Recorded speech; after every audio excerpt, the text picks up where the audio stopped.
आजको घटना रहेको छ भारत र नेपाल बीचको विवाद, जुन रूपन्देही जिल्ला वा नवलपरासी पश्चिम जिल्ला स्थित नेपाल र भारतको सिमाना स्थित सुस्ता क्षेत्रमा जुन भारतको सुरक्षाकर्मीले हात हतियार सहित र खोला तोडेर नेपालको भूमिमा प्रवेश गरेको थियो र प्रवेश गरिसकेपछि त्यहाँको स्थानीयहरूले त्यसलाई विरोध गर्नुभएको थियो र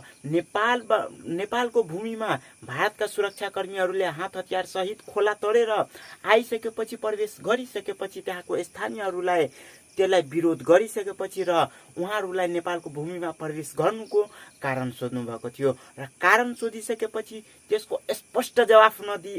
नदिएपछि र अटेरी गरिसकेपछि त्यहाँको स्थानीयहरूले विरोध गरेको थियो र विरोध गर्दा गर्दै त्यहाँको अवस्था तनावग्रस्त अवस्था सिर्जना भएको थियो र त्यहाँको तनावग्रस्त अवस्था सिर्जना भइसकेपछि र त्यहाँको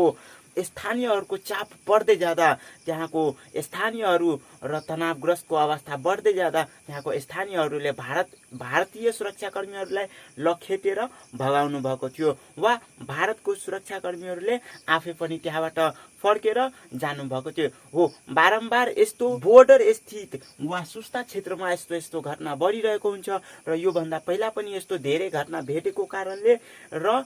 यसलाई समाधान गर्नमा त्यहाँ नेपाल र भारत बीचको जहाँ बोर्डर छ र सिमाना क्षेत्र स्थित सुस्ता क्षेत्रमा जुन स्थानीयहरू बसोबास गरिरहेका छन् र दिनरात खटी यो देशको सुरक्षाको लागि जुन मेहनत गरिराख्नु भएको छ र जसलाई आज प्रमाणित गर्नुभयो यो देशको जनताले हो, त्यसलाई यो देशको सरकारले गर्वको साथ उहाँहरूलाई सम्मान गर्नुपर्छ र यस्तो घटना पहिला पनि भएको थियो र आउने दिनमा नहोस् भनेर सरकारले यसलाई निगरानीमा राखेर त्यसलाई सुरक्षा दिनुपर्छ भनी यो देशको जनताहरूले देशको सरकारसँग विनम्र अनुरोध गर्नुभएको छ र यति कुरा भन्दा भन्दै यो देशको सुरक्षाको लागि जुन नेपाल र भारतको सिमाना क्षेत्र स्थित सुस्ता क्षेत्र स्थित जुन जनताहरूले स्थानीयहरूले दिनरात खटी देशको सुरक्षाको लागि मेहनत गरिराख्नु भएको छ हो, यसरी यो देशको सबभन्दा प्रथम प्राथमिक सुरक्षाकर्मी त्यो नेपाल र भारतको सिमाना स्थित रहेको स्थानीयहरू